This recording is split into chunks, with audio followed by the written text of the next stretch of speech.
Chakshurmilitamena Tasmai Shri Gurave Namaha Shri Chaitanya Bhishtam Stapitam Yena Bhutale Svayam Rupa Kadamaya Bhagavati Swapadantikam Vandeham Shri Guru Shri Kamalam Shri Guru Vaishnavamscha Shri Rupam Sahajatam Sahagana Raghunathangitam Tam Sajivam Sadvaitam Savadutam Vijana Sahitam Krishna Chaitanya Devam Shri Radha Krishna Padam Sahavana Lalita Shri Rishabhanvitam Hey Krishna Karuna Sindhu Dinaramo Jagatpate Lakesha Bhagavana Radha Namaste Taka Kamchana Gandhi Radhe Lavaneshwari Vishabhano Sudhadevi Ramani Hari Priye Vancha Kalpatarobhascha Kripa Sindhubhyarevacha Patitanam Pavanebhyo Vaishnavebhyo Namo Namaha Shri Krishna Chaitanya Guru Nityananda Shri Advaita Gadadhara Shri Asadi Gaur Bhaktivinoda Hare Krishna Krishna Krishna Hare Hare Hare Rama Hare Rama Rama Rama Hare Hare Shri Prabhupada Ki Jai.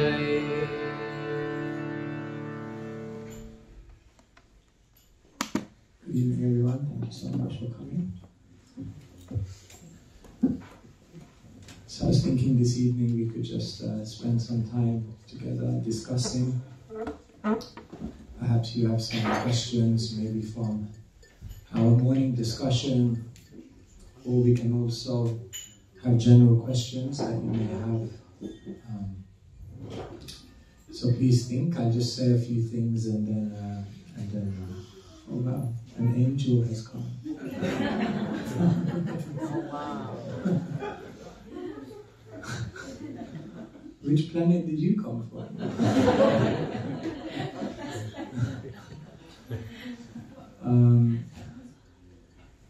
You never know who's going to turn up in the Hare Krishna temple. So, yes, just a few words. So in the Bhagavad Gita, Krishna says, Na hi jnane na sadrisham pavitram miha vidyate. Krishna says that there's nothing in this world so sublime as transcendental knowledge. Krishna says this knowledge is the mature fruit of all mysticism, and one who gains it rejoices within themselves. So knowledge is very, very beautiful, very, very powerful. Therefore, these books that have been given to us by Srila Prabhupada are extremely, extremely valuable.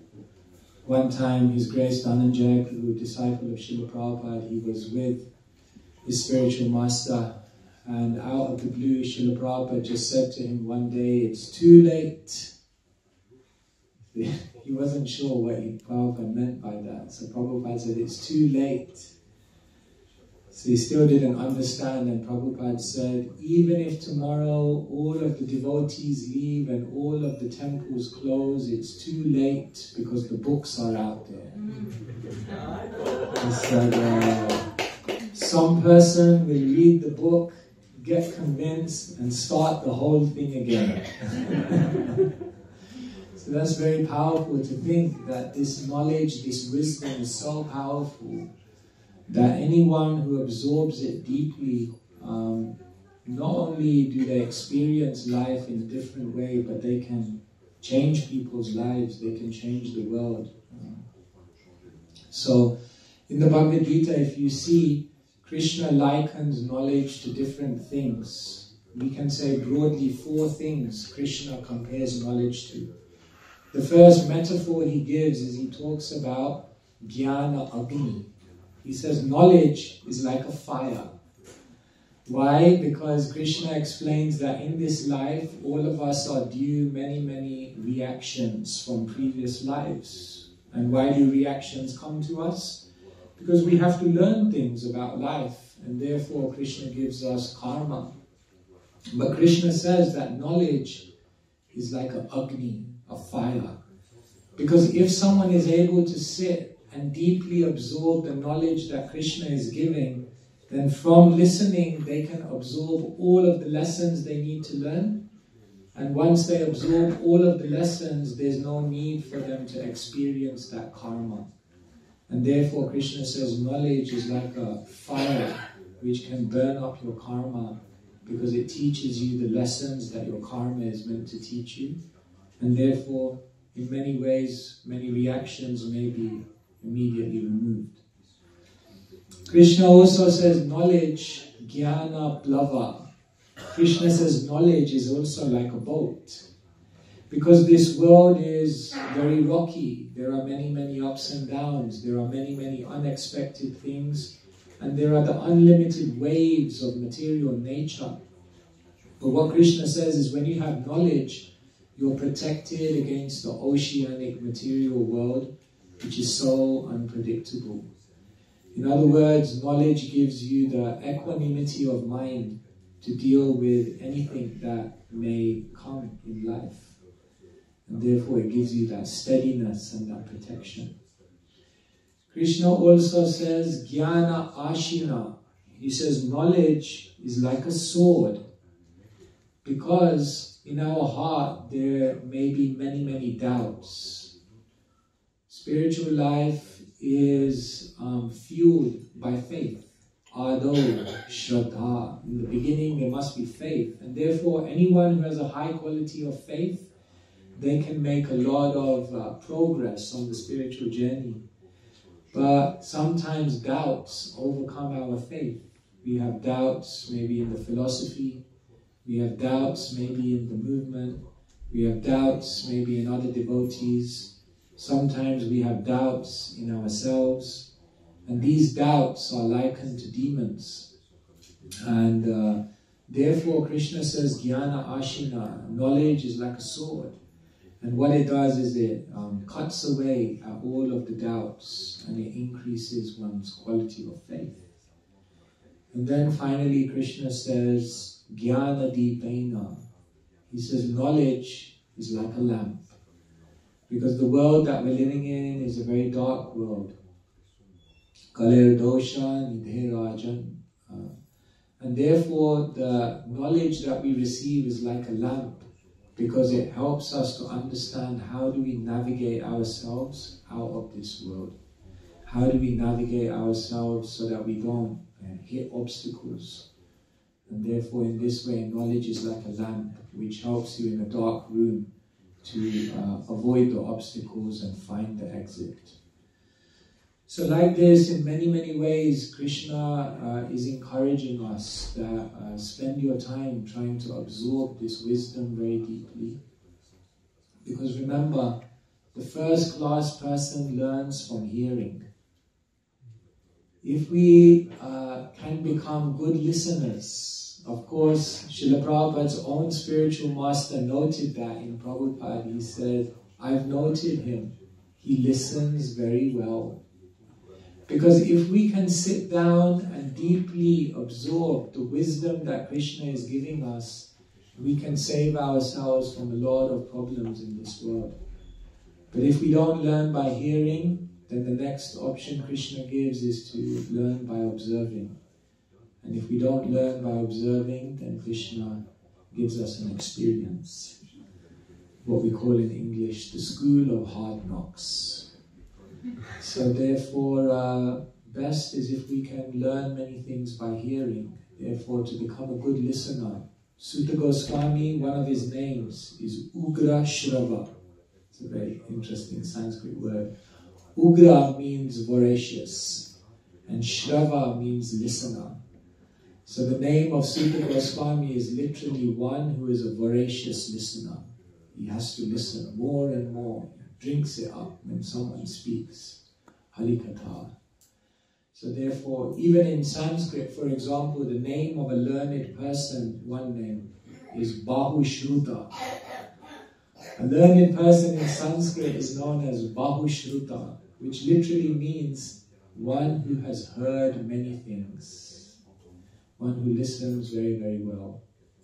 So, this great opportunity is there to listen to all of this wisdom, and then we understand the meaning of our life. Therefore Krishna says there's nothing so sublime as knowledge.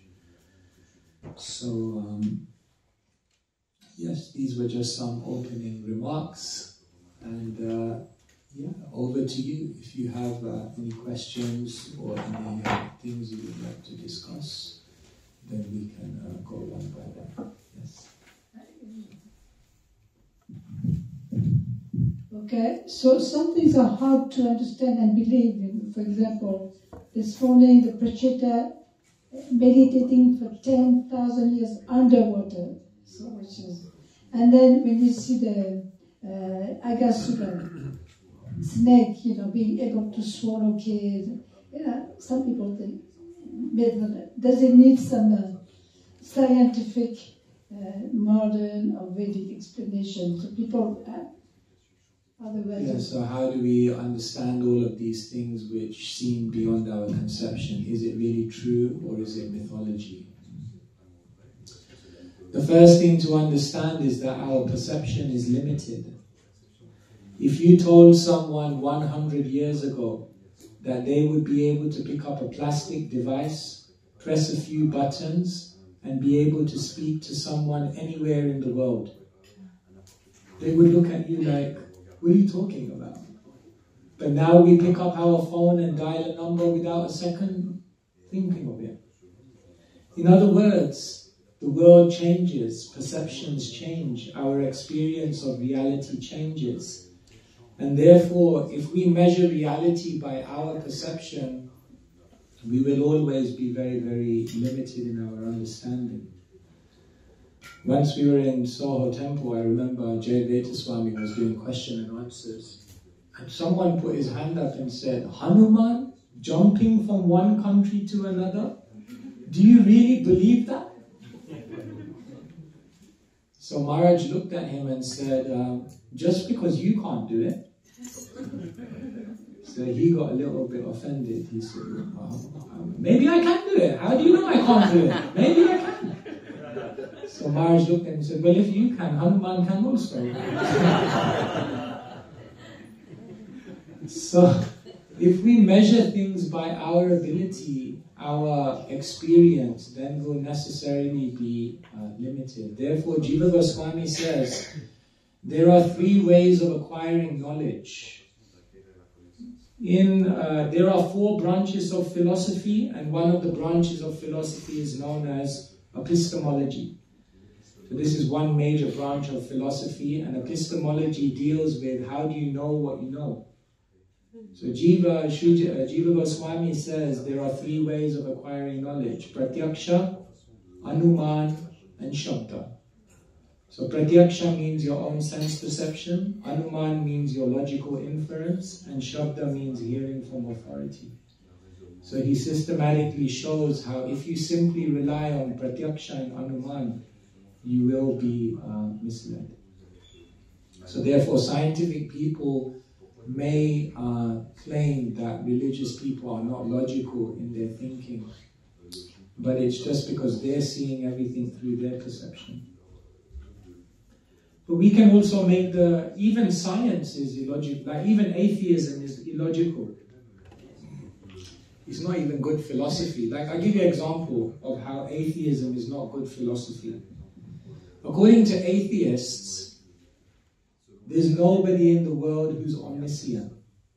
Right? There's nobody in the world who knows everything. Because if there was, there would be God. But there's no God. So according to the philosophy of the atheist, nobody in the world knows everything. So how can an atheist say that there's definitely no God?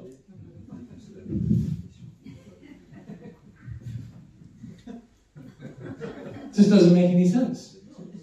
You're saying there's nobody in the world who knows everything, yet you're boldly going and telling the world there's definitely no God. But by definition, nobody knows everything, including you. Therefore, how can you say there's no God?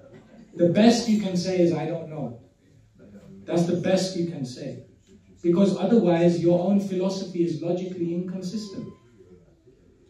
So therefore, people try to claim that Vedic teachings, or they try to, but, you know, they are also just as illogical. All we're saying is that we have limits.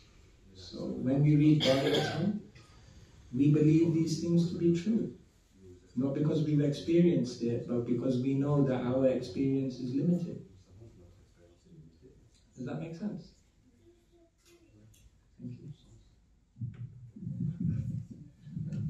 Can you take the mic? Is it possible? Yeah, okay. You can, Jyoti can translate. Je vais faire en français parce que I learned in French because my English is perfect. But, je suis vraiment, du coup, je comprends la partie où on ne peut pas comprendre vraiment ce qui se passait avant. Et par rapport à ce qu'on sait maintenant, on peut voir il y a des millions d'années qu'il y avait des vestiges, des dinosaures, mais pourquoi on ne peut pas voir les vestiges des civilisations qui sont expliquées dans les différents yogas, ou du moins on n'a pas forcément ces retours. C'était...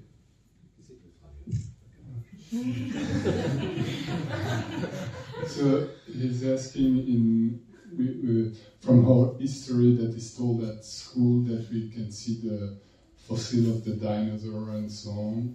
He asked why do we not find vestige or ancient buildings of that civilization that are described in the Veda, like for example?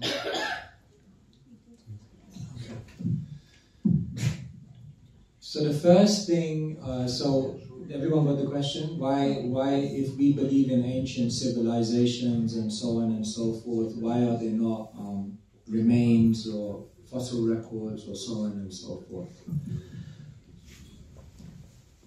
So the first thing, there are a few points here. The first thing is that the amount of excavation of the earth is actually very, very tiny. How much of the world has even been excavated and explored, that is also very, very minimal. Tiny exploration. However, in Drutakarma Prabhu's book, Michael Cremo, if you read it, Forbidden Archaeology, he explains that even in the small amount of excavation that they've done, they have found remains of dexterous human beings. Dexterous human beings means human beings who have like hands and, you know, very intricate abilities. He said that there's been many findings in the fossil records that show the existence of human beings way before what modern science dates it to. But he explains in his book that there is in the world what we call a knowledge filter. So what happens is scientists, as soon as some evidence comes which goes contrary to the theory, they put it to one side. So this is called forbidden archaeology. So he shows many, many findings like this. So that's the second point, that actually there are many findings, but they don't come to the mainstream. And the third very interesting thing is there is one marine archaeologist called Rao. R-A-O, you can check on the internet. And he's done extensive research into the lost city of Dwarka. So actually he's done a lot of excavation going down, and he shows many, many findings, remains of because we hear in the Bhagavatam, 10th canto, that at one point Dwarka became inundated with water, and then it became a lost city. So he shows many, many of the findings of the Dwarka city like that. So like this, there are also many, many different findings like that. And there are multiple places like that as well. It's funny you should ask this. Just the other day someone sent me another, these ruins of temples underwater. I think somewhere, maybe Indonesia, somewhere. Is it? Am I right? Between Sri Lanka and India, you know, the bridge, okay, yeah. the round bridge. So this is another one. When you, Google Earth, you can see. Yeah, on the these, what you call them, these maps, they show the bridge that went from Setu Bandra, from Rameshwaram to Lanka, like that. A little thing, if you know Gaia TV, there are some episodes about old ancient civilization you can hear, and it's very scientific. Yeah, so it's there. And also, if you read Stephen Knapp's books, then he's also, recently he was awarded Padma Shri, actually. This is like the highest award for people who are spreading Vedic culture around the world. So Stephen Knapp, Sri Nandanandan Prabhu, he's written many, many books about the kind of Vedic history corroborated in science. So he also documents many. So there is.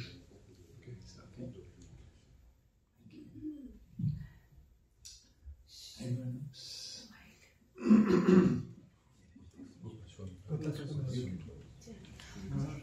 This morning you spoke about absorption. So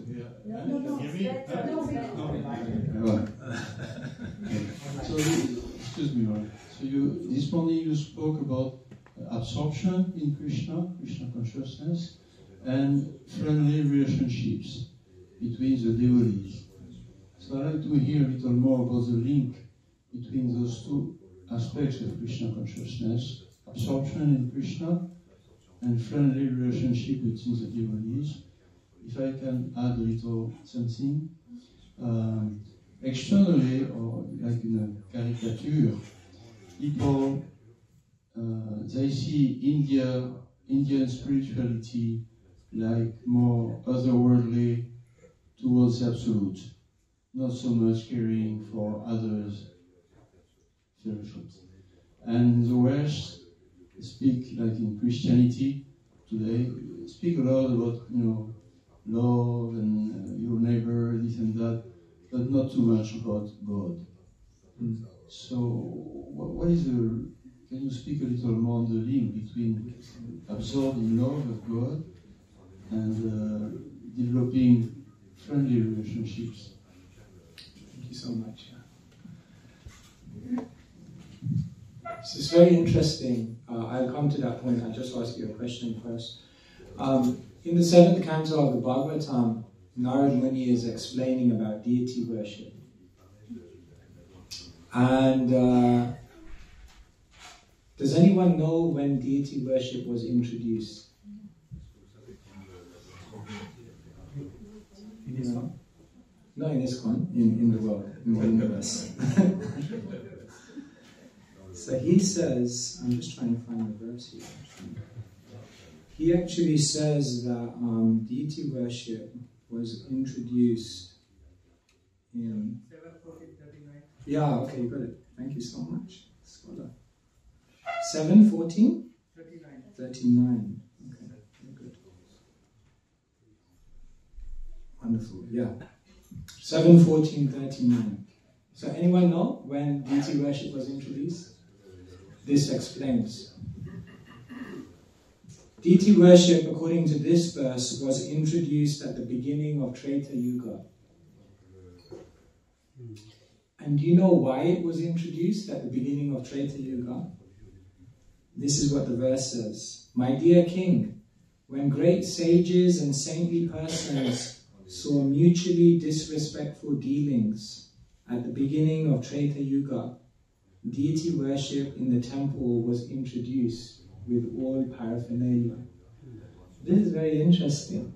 Deity worship was introduced when the sage, means deity worship was always there. It's not that there were no deities before, but it means as a process, it was instituted at the beginning of Treta Yuga. Why? Because the sages saw the mutually disrespectful dealings amongst living entities. So then the next question is, how does deity worship solve the mutually disrespectful dealings amongst living beings? So later on there are many commentaries on this, but it's explained that when we worship the deity, when we're absorbed in Krishna, if we're actually worshipping the deity, then what will happen is our vision will become spiritualized. And as we become absorbed in Krishna, then we'll begin to see Krishna in everyone. And when we begin to see Krishna in everyone, then naturally we will deal with them in a friendly and compassionate and kind way. The Bhagavatam says, Archayam eva haraye, pujam yashadaye hate natad bhakte shuchanyeshu sa bhakta prakrita shmita. Who is a materialistic devotee? If they worship the deities, but they don't know how to respect the devotees and the people in general. If we are actually worshipping the deities, then it should lead to a very deep sensitivity towards all living beings, because we spiritualize our vision. And therefore, absorption in Krishna and friendly relationships with others actually go side by side. That's one way of looking at it. Yes.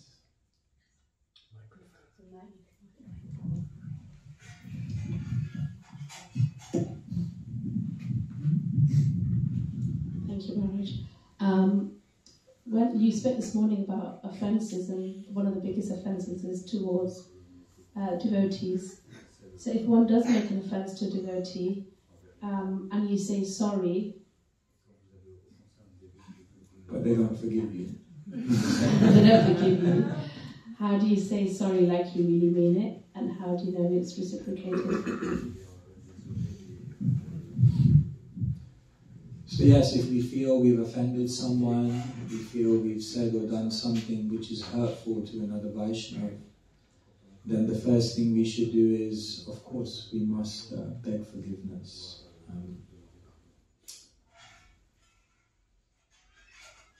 The Vaishnavas are kind, and actually it's said that for someone who's in bhav, experiencing spiritual emotion, the very first thing is that they will be very forgiving. Kshanti.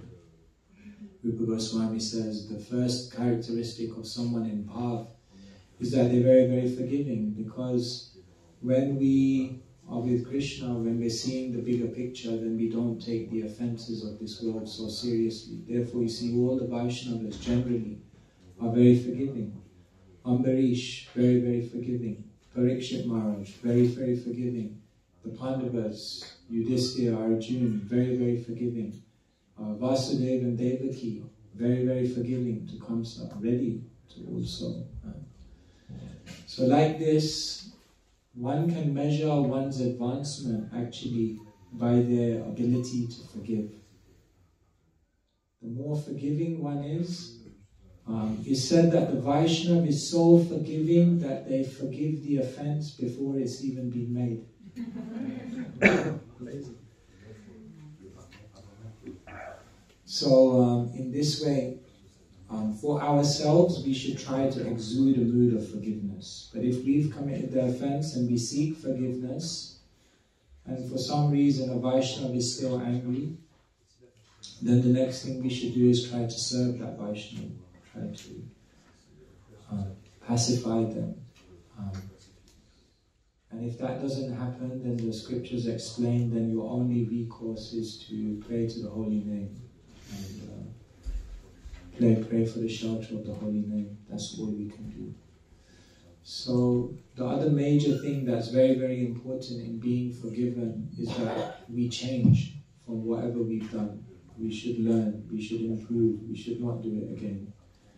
And in that way, Vaishnavas are kind. They will see your sincerity like that.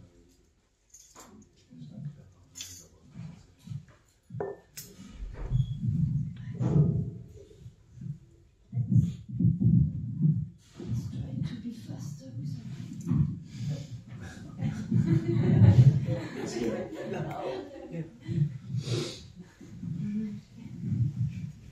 Thank you, Maharaj. So, how do you think Jesus Christ is linked to Krishna? And also a secondary question is what we call the Christ energy. What is it for compared to Krishna? Yeah, qualification or qualities. Thank you. So how is Jesus Christ linked to Krishna consciousness, or what is our perspective, and what is the Christ energy of Christ consciousness? Generally, when Srila Prabhupada talked about Jesus Christ, then he mentioned that he is a Shakyavesh avatar. An avatar means a manifestation of the Supreme, but there are different manifestations of the Supreme, and even a messenger of God can be considered a manifestation of the Supreme if they are invested with the energy, invested with the power of God to do superhuman things in the world. Therefore, you'll find that often even living beings are referred to as Shakyavesh avatar, because it's not that they are God, but it's that they've been invested with a special power to do superhuman things. And so Srila Prabhupada, when he talked about Jesus Christ, he generally referred to him as a Shakyavesh avatar, someone who was specifically sent in order to uplift and deliver many, many people like that. And so in different conversations, Srila Prabhupada talks about Christ and talks about the relationship between the name Christ, Christos, Krishna, like that, and shows the connection. But the general point that Srila Prabhupada made is that he's not God, he's a son of God. He's the messenger, empowered representative. And Srila Prabhupada's general appreciation for Christ was based on his compassion, that we all, his incredible compassion like that. I'm also answering, and there are many devotees who also know Maharaj is here and others. So please, if anyone else would like to also share some thoughts on these things, then feel free. We're all discussing here. Okay. Yeah, I think Harini has a question.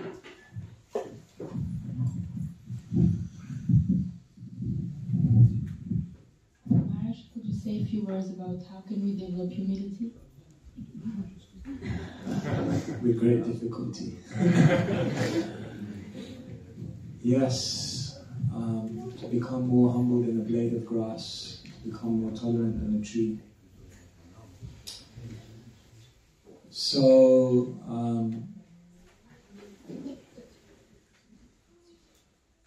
three mentalities are very much instilled within the heart of a humble person. Mentality number one is that I am not the doer. Mentality number two is that I don't deserve. And mentality number three is that I am the das, I am the servant. Anyone who deeply realizes these three things, they are humble. The first thing they realize is that I am not the doer. I'm simply an instrument in Krishna's hands. When Prabhupada came, Then he said, Krishna, I'm like a puppet in your hands, and if you've brought me here to dance, then make me dance, make me dance. So when one doesn't try to take any credit, when one doesn't try to take the position of God by posing themselves as the controller or the doer, then they're actually humble, because they realize, I'm just an instrument in the hands of God. So a humble person knows I'm not the doer. It's natural for a humble person not to take any praise, because they have this deep sense that I'm not the doer. Like imagine I'm here and someone starts publicly praising me that, oh, and you did this, Maharaj, and the devotee right in front of me is the one who actually did it. I mean, it's kind of like a little uncomfortable to sit there and just say, oh, yes, yes. Obviously, it's very uncomfortable. I mean, the person is there who actually did it, and are you just going to sit there and like take the credit? Like we would never do that. So a devotee who's humble knows that Krishna did it. And therefore they can't take any praise. They can't look for any recognition. They don't want to look for fame because they know it's all, I'm not doing it. The second thing that a humble devotee, the deep mentality they have within them is that I don't deserve. In our life we have many, many expectations. It should be like this, I deserve this, I should have got that. Because a humble devotee has such deep gratitude, they have very, very low expectation. See? When we wake up in the morning and we look at our life and we think, Krishna gave me way more than I deserve. I don't deserve it. Then you're humble because you don't have any expectation. You know? So therefore you'll find that humble devotees, because their gratitude is very deep, their expectation is very, very low. Because they're looking at their life thinking, I received way more than I deserve. And the other very, very practical way in which a humble devotee expresses their humility is that in every situation they're seeing themselves as a das, as a servant. I'm in a position of a leader, but I'm actually just serving others. I'm in a position of power, but I'm just using this power to serve others. In every situation they think, how can I serve? Bhaktisiddhanta Saraswati Thakur says in Amritavani, he says, humility means the complete absence of the enjoying spirit. And if you turn that statement around, what it means is that humility is the complete presence of the serving spirit. Therefore, when one is always thinking like, okay, I'm here to serve. My life is meaningful if I have service.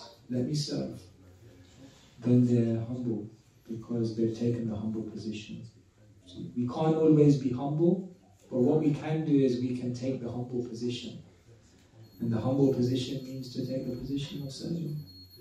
So this is how you measure your humility. Number one, I am not the doer. Number two, I don't deserve. And number three, I'm just das. Anyone who does that is humble.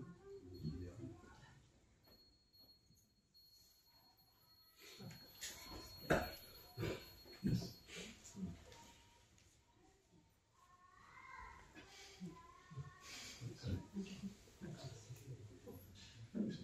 Thank you so much. Je vais parler en français. Il faut allumer le micro. Bonjour, micro. Long press to unmute until it turns green. Est-ce que vous pouvez nous expliquer la différence entre l'humilité et la sous-estime de soi?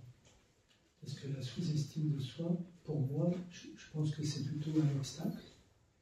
Parce que l'idée, c'est plus je vais être... alors je me sens infiniment fortuné d'être en connexion avec mon Gurudev, avec Krishna.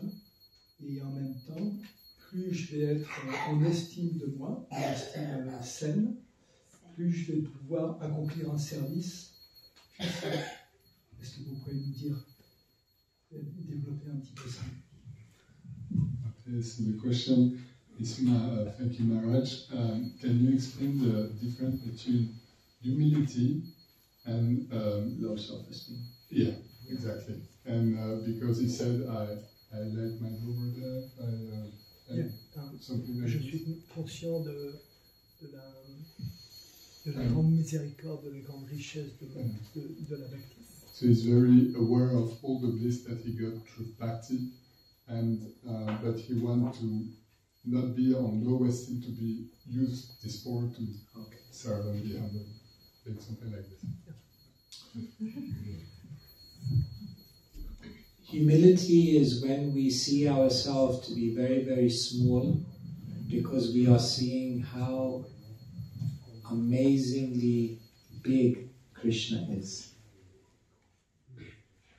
When we see how big Krishna is, how big the Vaishnavas are, how amazing they are, and in relation we feel ourselves to be very, very small, this is humility.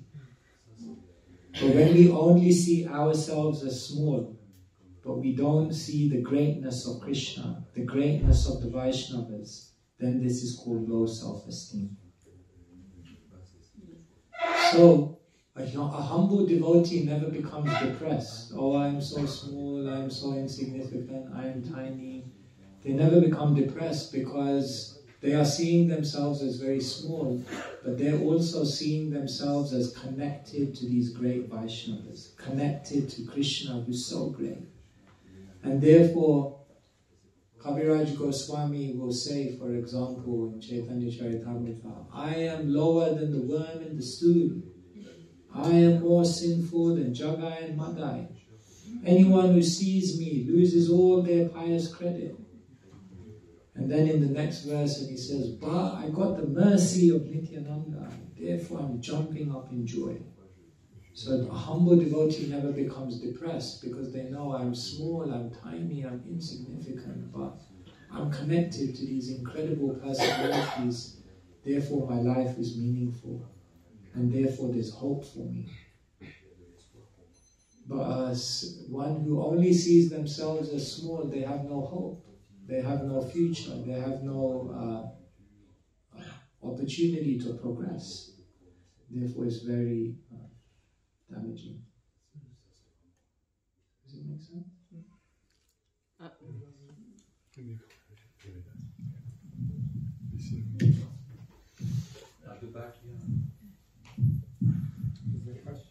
L'idée, c'est comment?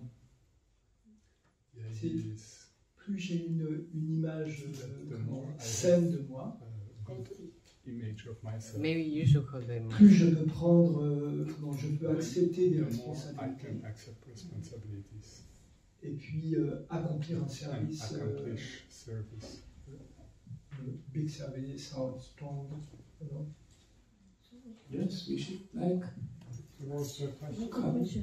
Yeah, of course. No. The question is, he's saying that he feels himself humble, but how can you move forward and take on service like this? No, He's saying that when I feel a healthy sense of self-esteem, Then I can feel take like on it more empowers me service. to take on more service. Krishnadas Kaviraj Goswami is in Vrindavan, and he's feeling himself to be very low. One day he goes to the Radha Govinda temple, and here there are incredible devotees. They're so pure, they're so elevated. And then they ask him to write the Chaitanya Charitamrita. So he's thinking, write the Chaitanya Charitamrita.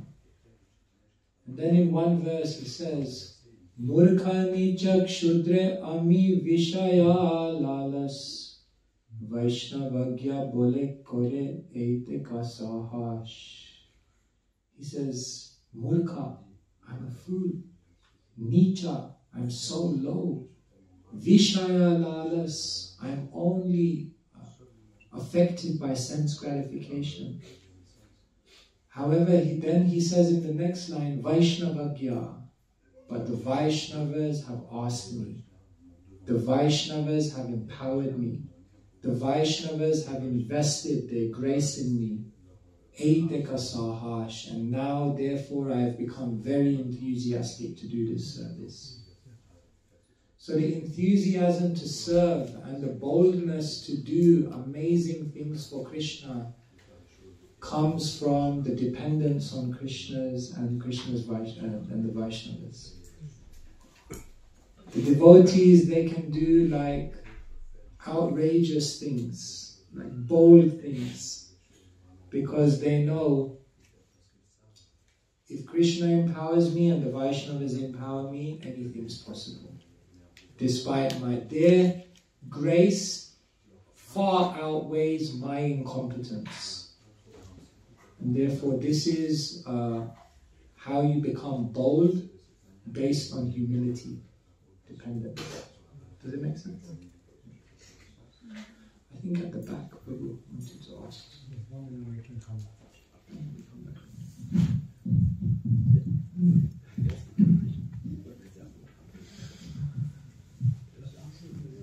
Bonsoir.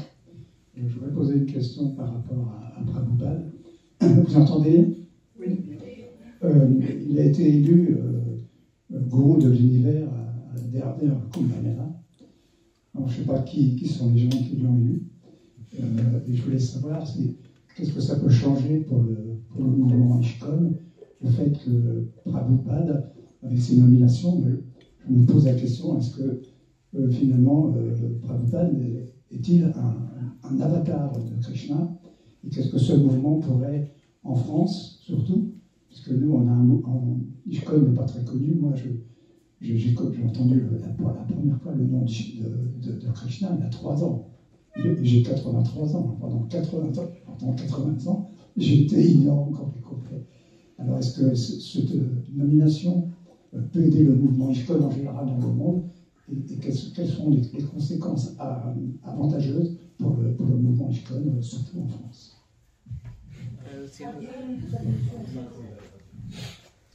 So recently, Srila Prabhupada has been elected during the Kumbh Mela as the Vishwa Guru, the Guru of the universe.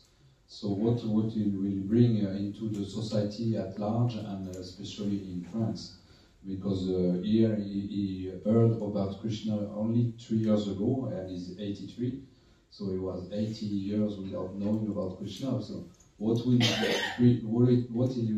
will bring this nomination of Srila Prabhupada for the movement in general and in France? He also asked if Prabhupada is an avatar of Krishna. Yeah. And okay. So Srila Prabhupada was very, very clear to his devotees, to his disciples, to explain that he is not God, he is the servant of God. However, the devotees hold Srila Prabhupada in great esteem, in a very high position. Once His Grace Brahmananda Prabhu, disciple of Prabhupada, was speaking in Vrindavan about Srila Prabhupada. And as he was speaking about Prabhupada, one of the devotees put their hands up in the audience and said, Brahmananda Prabhu, for you, when we hear you, it seems that you take Prabhupada as God. And Brahmananda Prabhu looked back at that person and said, no, we made that mistake. And then he paused and he said, but nowadays I think Prabhupada is greater than God. And then he said, because Prabhupada came to the Lower East Side to save me. And then he began crying. He said, Prabhupada came to the Lower East Side to save me. Even Krishna didn't come to the Lower East Side. So, in one sense, we understand that the devotees are always subservient to God, but their devotion, their sacrifice, their love means that it's only because of them that we have an opportunity to understand anything about God. And so in that sense, yes, Srila Prabhupada must be glorified. Ebejash Kushuk Tribhuvana. He should be glorified more and more through the three worlds. Ultimately we see Srila Prabhupada's voice, Srila Prabhupada's presentation of the Krishna consciousness philosophy. That is very, very unique, very, very powerful. We don't disrespect any teachers. We see that there can be many Vaishnavas who all have love for Krishna, and it is not for us to try to say that anyone outside of our movement can't have love for Krishna. Of course, anyone can, possible. However, Srila Prabhupada will always be special, because if it wasn't for him, we would have no opportunity. And therefore the devotees always stay very, very loyal to Srila Prabhupada, not because they see anyone else as anything less, but Srila Prabhupada's sacrifice and the duty of a disciple to be gratitude to, that is so great that we always stay chaste in that sense.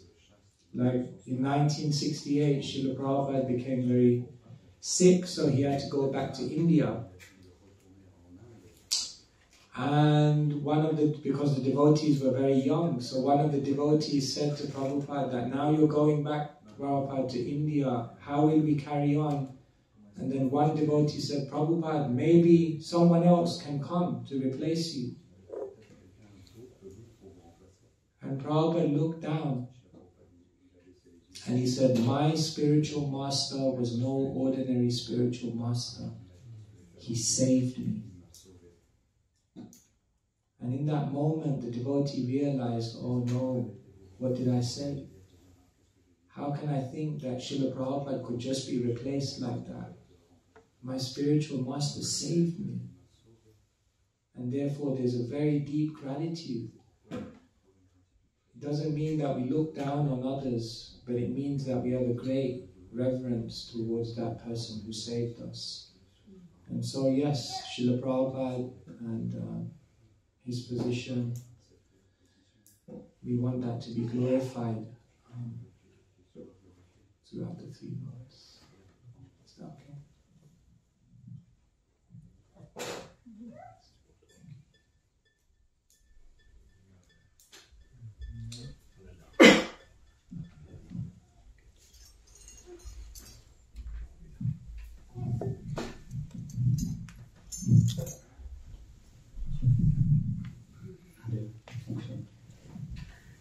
Thank you for your class, very nice, Maharaj, for your coming. Thank you very much. I'm very happy to see you.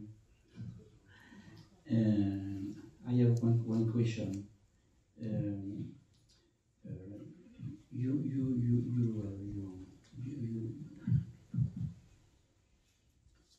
What is the difference, the sensibility and false ego? Sensitivity? Sensibility. Sensibility. And false ego. Please. Sensibility. Sensitivity. Sensibility. Yes.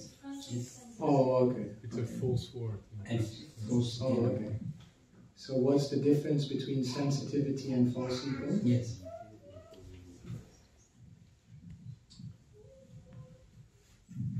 Sensitivity is a very beautiful quality. A Vaishnava is very, very sensitive.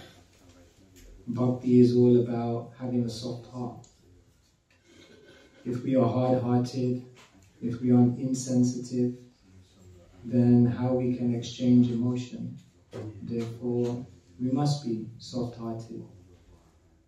No, the Bhagavatam says, Tadasmasaram lidayam batedam yadgriyamane harinamatheyaya. If you hear the holy name of Krishna, but your tears do not fall from your eyes, your hairs don't stand on end, and your body doesn't shiver in ecstasy, then it must be considered that you have a heart which has become steel-framed. So Vaishnava is very soft-hearted, very, very sensitive. But any of these qualities become a false ego when they're based around our gratification. If we become sensitive because someone said this to me and they are offending me, and then again we've put ourselves in the center, and therefore that kind of sensitivity is a manifestation of false ego. So false ego means to always think in terms of I, me and mine. And when our sensitivity is based around I, me and mine, then that kind of sensitivity is false ego. But when our sensitivity is based around making sure the Vaishnavas are cared for, making sure Krishna has the best offerings, being moved by all the emotional things in spiritual life, then that kind of sensitivity is based around Krishna consciousness.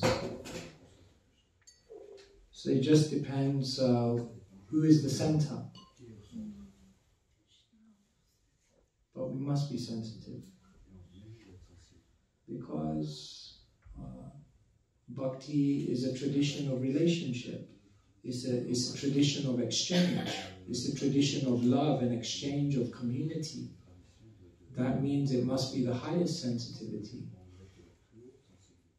So, does this help? Thank you very much. Anybody wants to add? Okay, please be short.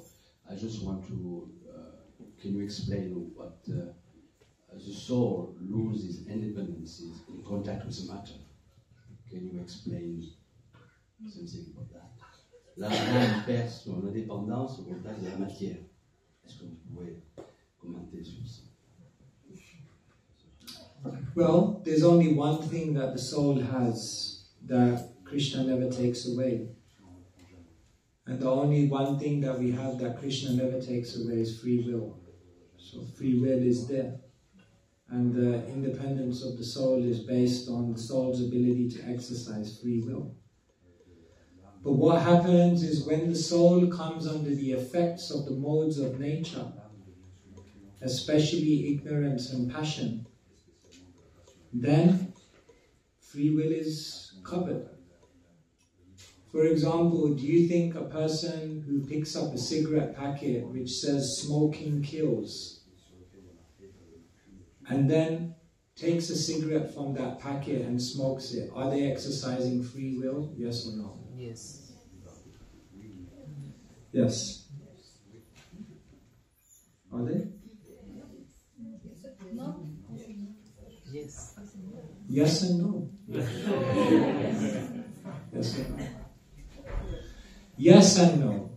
Because free will must always be there. But in one sense, their free will and their ability to exercise it through their intelligence is now limited. So, in one sense, they're being carried away by the modes of nature.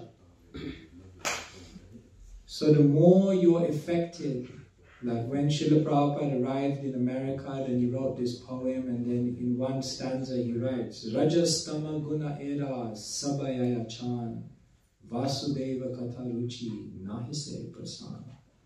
Prabhupada said, I'm looking at all the people here, Rajastama Guna Era, and most of them are overcome by the modes of passion and ignorance. And therefore they have no taste for spiritual message. So the more that we become overcome by passion and ignorance, then the less and less we have the opportunity to exercise our free will, and therefore we become more and more bound. But when we practice spiritual life, tada rajas tamo bhava kamalo vadeschaye cheta etarana vidam stitam sattve prasidati. As you practice spiritual life more, then nature's effects of passion and ignorance get removed.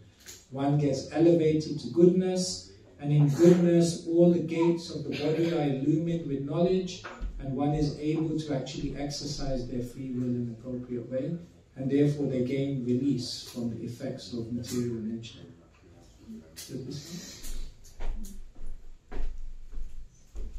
I just want to say last things very short, because we had a talk just before yesterday.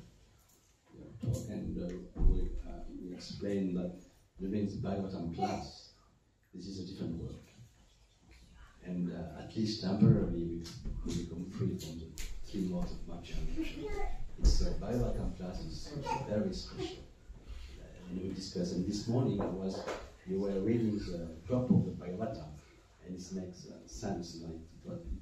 I was very impressed. Before? Yes, okay, I will try to speak loud. I had a talk with Maharaja. Yes? Yes, I had a talk with Maharaja yesterday. And we were talking about when there is a Bhagavatam class, temporarily devotees are free from the mode of Macha nature, from the 3 modes. And so this morning, Maharaj gave a class, and when he read the purport, for me it was interesting because I could link my talk with you and this Bhagavatam class this morning. This is something we should stick to it. We should continue lesson Bhagavatam class until we get a taste. And it's what my realization after 40 years of listening. Taste will come. We just have to continue. Taste will come, definitely. And after a lot of things can be solved. And taste for the name will come as well. But we just have to take this seriously. I appreciate a lot when you said this morning that when you chant, forget about the word. Remove your phone, just chant. It's between you and Krishna. And after you can do your thing, but between you and the Holy Name, it's so personal, it's so deep, it's so intense. With this, we have to take this very seriously. And definitely, Krishna will come. Definitely. So I want to say that. I want to share with you because I feel impressed by Vaishnavas here. They are great soul. It's an art, a big heart to live with the Vaishnava. Big heart, because we live with saint. And so, voilà. Thank you very much. Thank you so much. Yes, sometimes we underestimate the devotees. Like just think about a devotee who chants their rounds every day. This is someone who's praying to God for 2 hours a day. Who in the world prays to God for 2 hours a day? But we just think, oh, it's just a devotee. It's very elevated. Devotees have gone out on Sankirtan. Who goes out for years of their life, in the cold, in the rain, in the wind, begging people to learn about God, and then not taking 1 penny for themselves, day after day, week after week, year after year. Who does this? Who does this? Wake up in the morning, sleep on the floor, eat very simple, unthinkable austerities. This is like, these people would receive like sainthood in some tradition, But we just think, oh yeah, it's a devotee. It's very, very exalted. So Prabhupada writes in one poem that, in one letter to Atreya Rishi, it's a famous letter, Prabhupada says, devotees are better than kings. Devotees are very, very, even if you see some discrepancy, every devotee has great credit with Krishna. They've done amazing things. But because we have very high expectations of the devotees, sometimes we don't see. It's amazing. Devotees have done so much. So, thank you.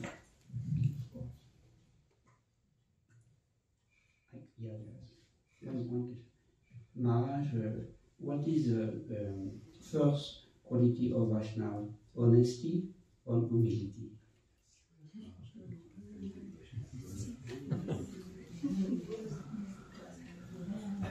Honesty, humble.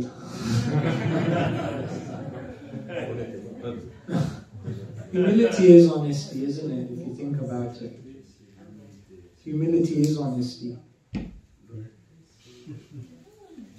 Humility just means I'm honest. This is who I am. Same thing. Yeah, in one sense, you can't be humble if you're not honest. and you can't be honest if you're not humble.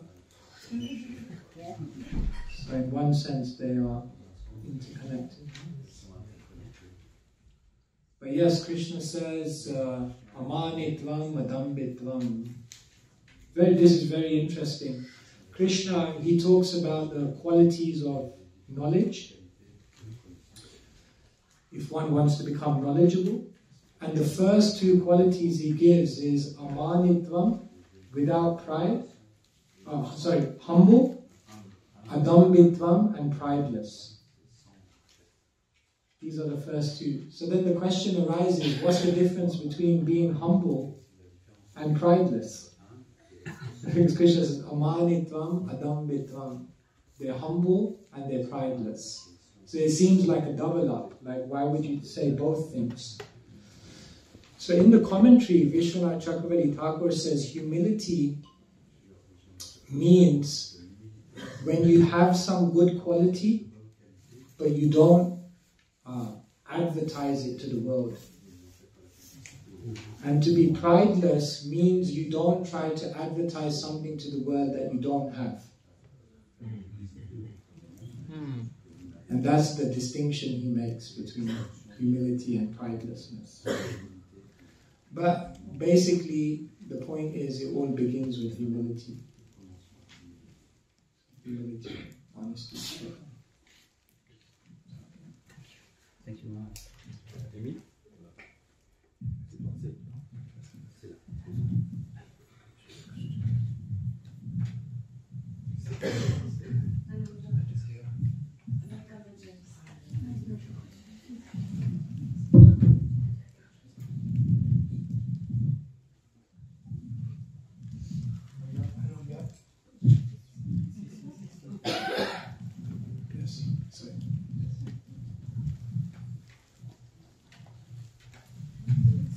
I was thinking about Prithu Maharaj.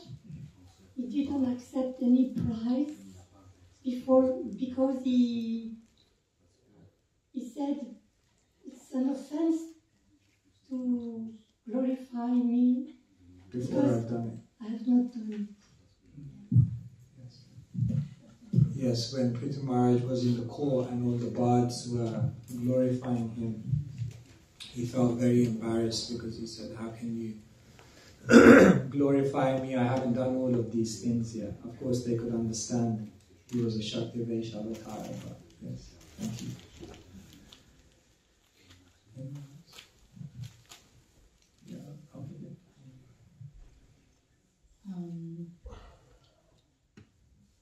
I will try to be brief. Honestly, I really struggle understanding the concept of how to have a personality, having needs and desires in this world, and at the same time understanding that we are not this body and that we are soul and we are not our false ego, right? And in my head, the false ego is everything that we are not, right? And so that we are already everything that we need. We don't need anything outside of ourselves to be happy, because if we are in the Atma, we are already happy. So how can we do this and at the same time having needs? I don't know if it makes any sense. Yeah, we are... See, for many lifetimes we have been identifying with the body and the mind. And therefore, to immediately try to go beyond the body and mind is unrealistic. Because it will require some time to gradually become more and more detached and realize I have nothing to do with this body, nothing to do with this mind. It's a process. And therefore, the whole system of Varnashram is that live in this world, find a position where you can be peaceful, find an ashram, find an occupation, fulfill your desires in a Krishna conscious way, try to connect it to Krishna as much as possible. And gradually what will happen is that the purification that comes from that will elevate your consciousness more and more to the point where you realize, actually, I don't need any of these things. Therefore, generally is mentioned Dharma, Artha, Kama, Moksha. You must always live your life founded upon Dharma, and then by all means, Artha and Kama, gain things, be prosperous, fulfill your desires. And if you do it in a dharmic way, if you do it in a Krishna conscious way, then eventually moksha, you'll begin to ask yourself, what's beyond all of this? And then prema, and then you look for love. So we have to be realistic, and if we have desires, instead of trying to artificially ignore those desires, better we direct those desires towards a devotional purpose and use those desires to then ultimately elevate our consciousness beyond them. Does that make sense? So in that way, we don't have to ignore our needs or ignore our desires, but all we try to do is fulfill them in a spiritual way. I'll just read this letter, it's very beautiful. This is Prabhupada to the Traya Rishi. People should not expect that even in the Krishna Consciousness Society there will be utopia. Because devotees are persons, therefore there will always be some lacking. But the difference is that they are lacking because they have given up everything to serve Krishna. Money, jobs, reputation, wealth, big educations, everything. Their lackings have become transcendental. Because despite everything they may do, their topmost intention is to serve Krishna. The devotees of Krishna are the most exalted persons on this planet, better than kings, all of them.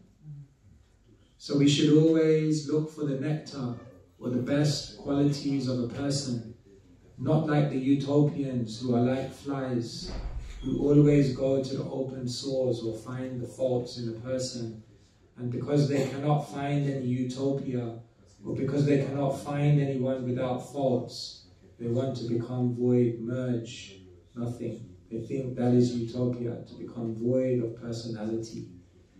So if there is sometimes slight disagreements between devotees, it is not due to impersonalism, but it is because they are persons. And such disagreements should not be taken very seriously. The devotee is always pessimistic about the material world, but he is very optimistic about the spiritual life. So I have a question. What is the danger of taking Srila Prabhupada's certain quotes about material things, mundane things, like absolute truth, because sometimes Prabhupada was talking, or there was a specific context, like woman less intelligent, you make it an absolute truth, and the size of the brain of men and women. He was quoting from one of his teachers in Calcutta.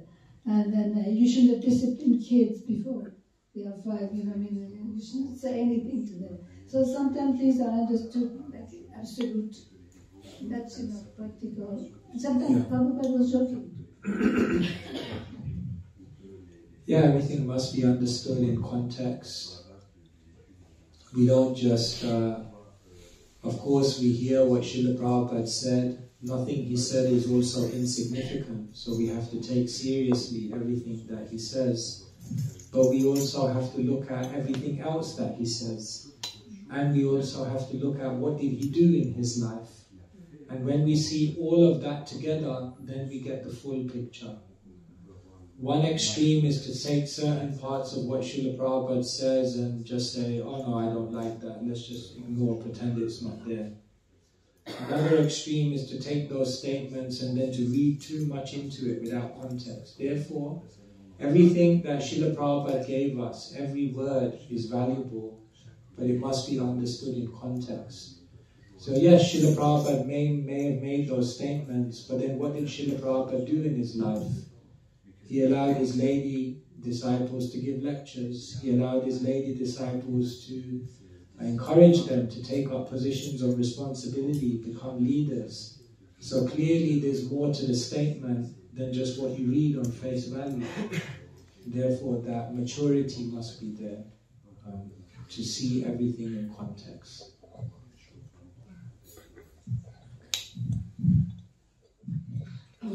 Thank you, Maharaj, for the beautiful class.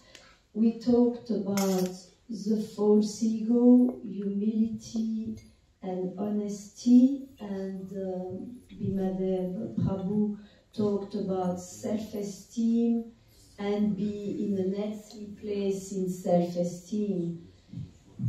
But for me, it's a bit not so clear, because be healthy in self-esteem, in yourself, to be able to serve, and not fall in this inflated possibility of false ego, you know. How you do that?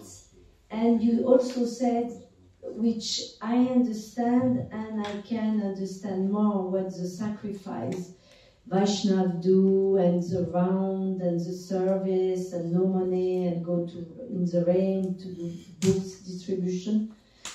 But in the same time, when you say they're so kind, and it's like, yes, in the heart we all are so kind, but in the daily life it's not always like this. And when it's pain provoked and people cannot come to the center to make peace with each other, and the wound as pus and never heal, how do we do all of that? You know, when I see Maharaj or Swamis like you too, of course I can see it's great souls, so there. But when I see my brothers or sisters here, sometimes I don't see the Krishna in them. I forgot about this Krishna. I only see false ego or inflated. So how I can get so more humble too and honest in the same time, but open this way. Do you understand where I'm coming from? What I'm trying to figure out, how to navigate this? I'll try to say a few things. Perhaps one of Srila Prabhupada's most amazing things was that he was so spiritually elevated, but also on the human level he was so kind, he was so relatable. Like one of my favorite pictures of Srila Prabhupada is when Prabhupada in 1965 is at the home of the Agarwals, and they have this boy, his name is Bridge, and the boy is walking for the first time. So there's a picture, and Prabhupada is like holding him as this boy walks for the first time, and Prabhupada looks like completely ecstatic. And you think he's a Swami, he's a renunciate, he's with Krishna, he's like totally beyond this world. But then he sees this young boy who's walking for the first time, and he feels so much joy, so human, so kind, so relatable. The mother, Sally Agarwal, she said that her son Bridge used to call Prabhupada Swami Jesus. Because she said even my son was so much affected by Srila Prabhupada just because of his kindness. So yes, even the Goswamis of Vrindavan, they were so elevated, they were so beyond this world. But it's explained they used to go around Govardhan, and they used to go in all the villages, and they would ask the families, and how's your mother, is her health good, and how's your son, how's your daughter, did she get married? And they would like relate to everyone, loved them because they were so relatable on the human level. So sometimes we can become so transcendental, seemingly, that we forget to just be nice, to just be kind, to just relate to people with a human sensitivity. And so perhaps that is also needed more and more in our communities. Otherwise it becomes a little theoretical. We can't experience that, you know. So, yes, but what can we do? We have to be the change that we want to see in the world. We have to... you are ISKCON. You are ISKCON. You are ISKCON. Yes. No, it's like that. It's like, it's not that we are looking at all of this as outsiders. We are part of it, and we can be part of the change. And it's amazing, social science tells us that even the most introverted person will influence 10,000 people in their life. Did you know that? It's a Harvard study, so it must be true. Even the most introverted people influence 10,000 people in their life. In other words, you may have more influence than you know. And so we have to try. We have to try to make it what it can and should be. And we have to work in our circle of influence. And it's more rewarding because you can bring that joy, you can make that connection with even 1, 2, 3 people. So we have to do that. So like that. Otherwise we become overwhelmed by things and we think, oh, it's like this, it's never going to change, what to do, I'm powerless, I can't change it. Like sometimes we look at the world and people say, I'm overwhelmed by the world, it's going in such a terrible place, we can't change the world, I can't change the world. But what I tell them is, when you wake up in the morning, you may not be able to change the world, but you can change one person's world. Imagine that. You may not be able to change the world, but you can change one person's world, and that will mean the world to them. So just do what you can and try to be the change. And if you know there's a better way to do it, then show it, do it, and inspire it. And that's what we have to do. And if we're all in that mood, then it improves. All right.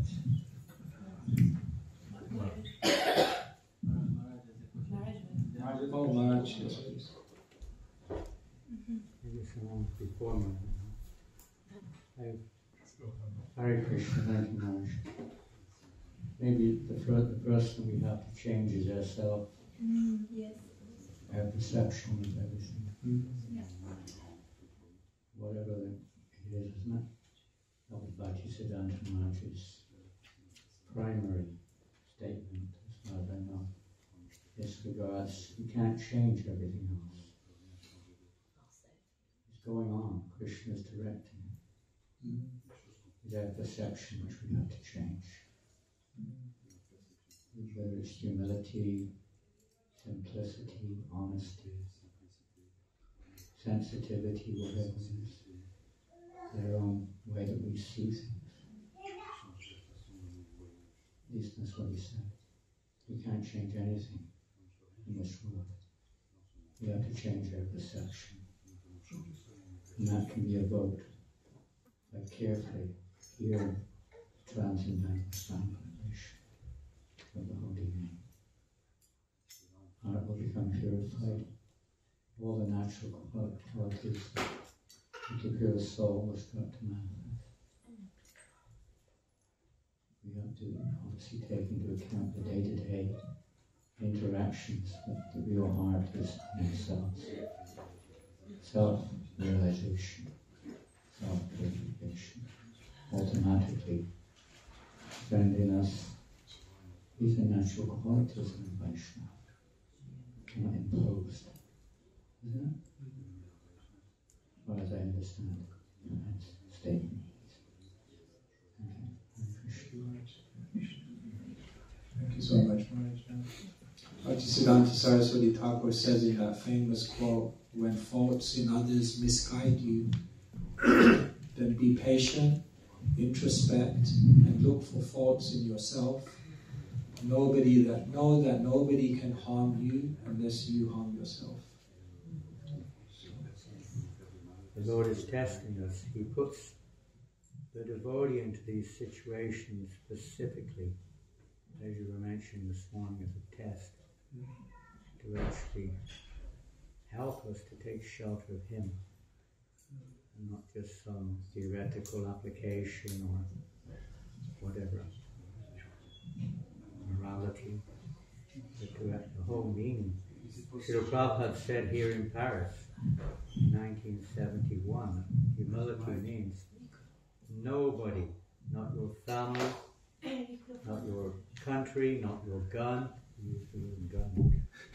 Nobody can protect you. Nobody. Only Krishna. Humility means taking shelter of Krishna. Completely. This is a big, say a big subject. It's the essence. That's what Prabhupada said in Paris. This is relevant to France. Hare Krishna. Raj, what would be your answer to that question about how do we develop that humility? How do we develop that mindset? You already answered it by associating with those who have it, trying to serve them. Prayer, sincere prayer. And you mentioned Preetam, some mentioned Preetam Maharaj. We see Priyavat, Lord Brahma.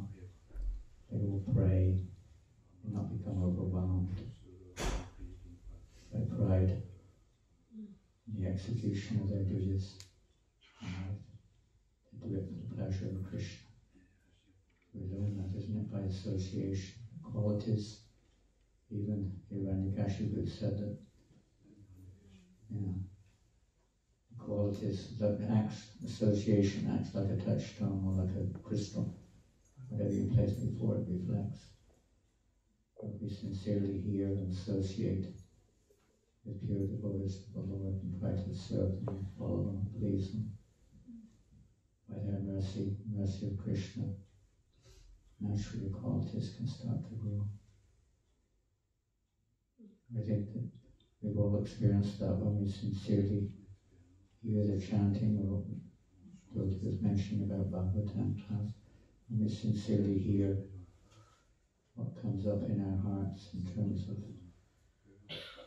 the various topics which have been discussed this evening, can be eye-opening. It's also heart-purifying. Makes us really think deeply about our own shortcomings. And as you said just now, be a part of the solution, not just expect everyone to solve it for us, but to take this to heart. Really pray to those pure devotees who have it. What is humility? There are many definitions, and we mentioned some of them. But basically, even Arjuna, he was killing people on the battlefield. Is that humble? Is it humble? Yes. The Bible says that's an example of humility. He didn't want to do that. He did it because Krishna wanted. Real humility is acting in a constitutional position. Prabhupada says humility means a humble husband to realize our spiritual nature. And he mentioned to be the servant, yes. It's an actual eternal nature to serve. So to always be in that position and be thankful when rectification or criticism, chastisement, whatever come our way, merciful to help to purify our perception, purify our hearts. That's what the association with devotees is for, isn't it? It certainly isn't easy as you started off in the beginning. But, humility and tolerance, it's very difficult to stay if you don't. We may not be on a very elevated platform, but a less elevated platform without humility and tolerance, it's very tough. You have to see this as a very, when we go on the streets trying to distribute books, everybody knows.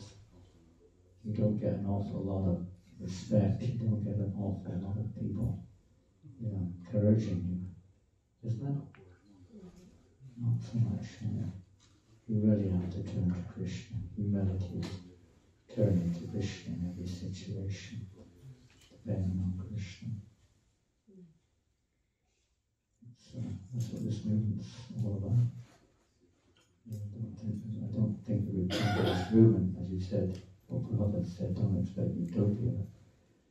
I don't think that this movement is just to make everything the way I want it. Is it? Sometimes we think like that. ISKCON should make everything the way I want it. Right? If they don't, then we express our humility in various ways. No, we're here to change, isn't it? Change of heart. Genuine change of heart. Putting Krishna in the center of ourselves. I remember one time, Peter Burwash, you remember Peter Burwash? Passed away a few years ago, his friend, close friend. And he was a very sweet person, he couldn't be a friendlier person. But chanting 16 rounds, international tennis player. And he was also a life coach, what they call a life coach, whatever that is. But I remember hearing one time his heart, he said, humility is not to think yourself lesser than others, but to think less about yourself. We sometimes, always we're thinking about ourselves, isn't it? Because for the devotee it means thinking more about Krishna, thinking more about the devotees, the mission of Srila Prabhupada, how to spread Krishna consciousness, how to become selfless, how to serve without expecting any respect. So, it's a very big, unending topic. It grows as we grow. As flowers grow on plants as they grow, all these qualities will grow. We wake up a little bit, come out of the ground. Hare Krishna. We have to stop. I don't know what time.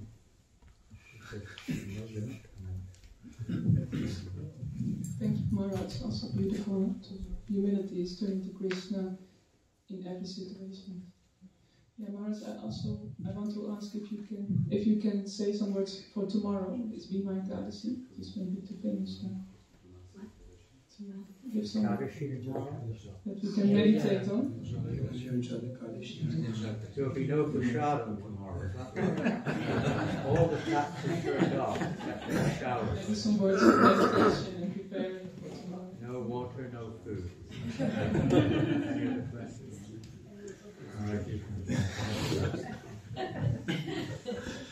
So I was mentioning earlier about Sutta Goswami and how he was known as Ugra Shrava, a voracious listener.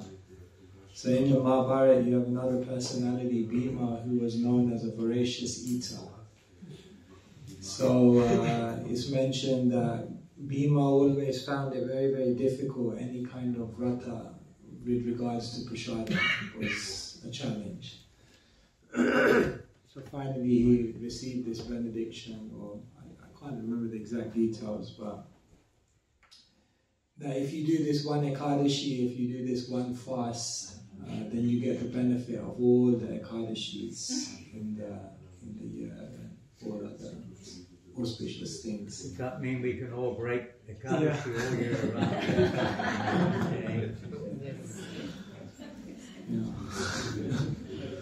I'll leave you to decide whether. Eat voraciously on Ekadashi.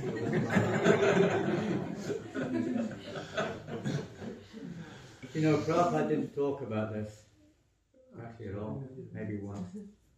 We never even heard of it during Prabhupada's time, to be honest. And Ekadashi was unheard of in our. Maybe in India some devotees were doing but in most of the world it was not even on the agenda. It wasn't even mentioned. I don't know if it was even on the calendar. Prabhupada said if you break Ekadashi, you just fast the next day, that's all. Just take Ekadashi the next day. We never heard of this one day a year countering, whatever happened the rest of the year.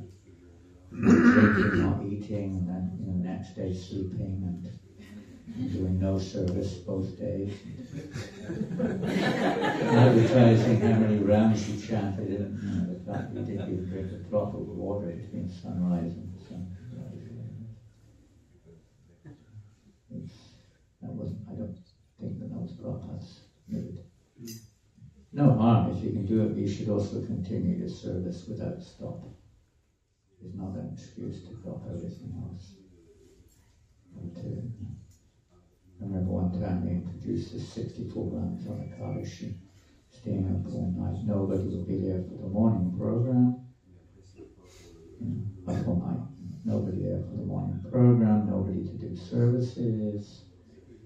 And, everyone there had new rounds, which is not the idea. We're not meant to advertise our austerity. What we're doing. If you can do it, means no water, no eating, no sleeping. Not you sleep all day.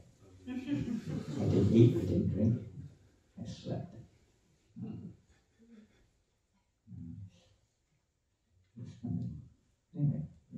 You're welcome.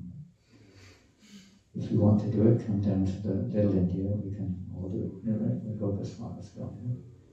Maybe I'm sure we'll be doing your Jalakalashi then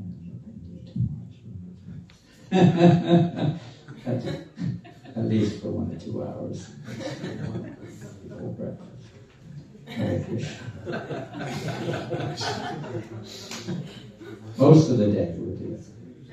They say, maybe half an hour a day we'll eat, but the rest of the day we're fasting. 95%.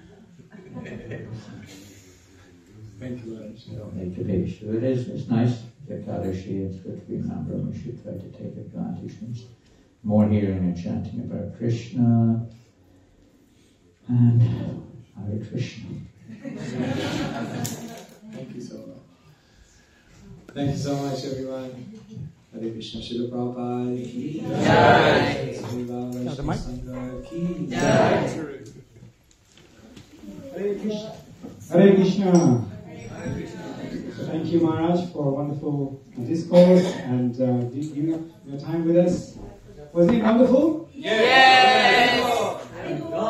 Making all the wonderful knowledge accessible to us in such a wonderful way, in such an applicable way. Our vast Vedic knowledge is so applicable like this because Maharaj has come here. And so his books are equally accessible, equally applicable to us. And so therefore they are available until Saturday morning to buy here at reception. Anita Mataji, stand up maybe, Anita? And so Maharaj will, if you like, ask him kindly, he'll sign the books even. So please, they're only available on Saturday morning, and then they'll be elsewhere. So if you have the opportunity to get the books, please do that. Do so urgently. Thank you very much. Prabhupada ki jai.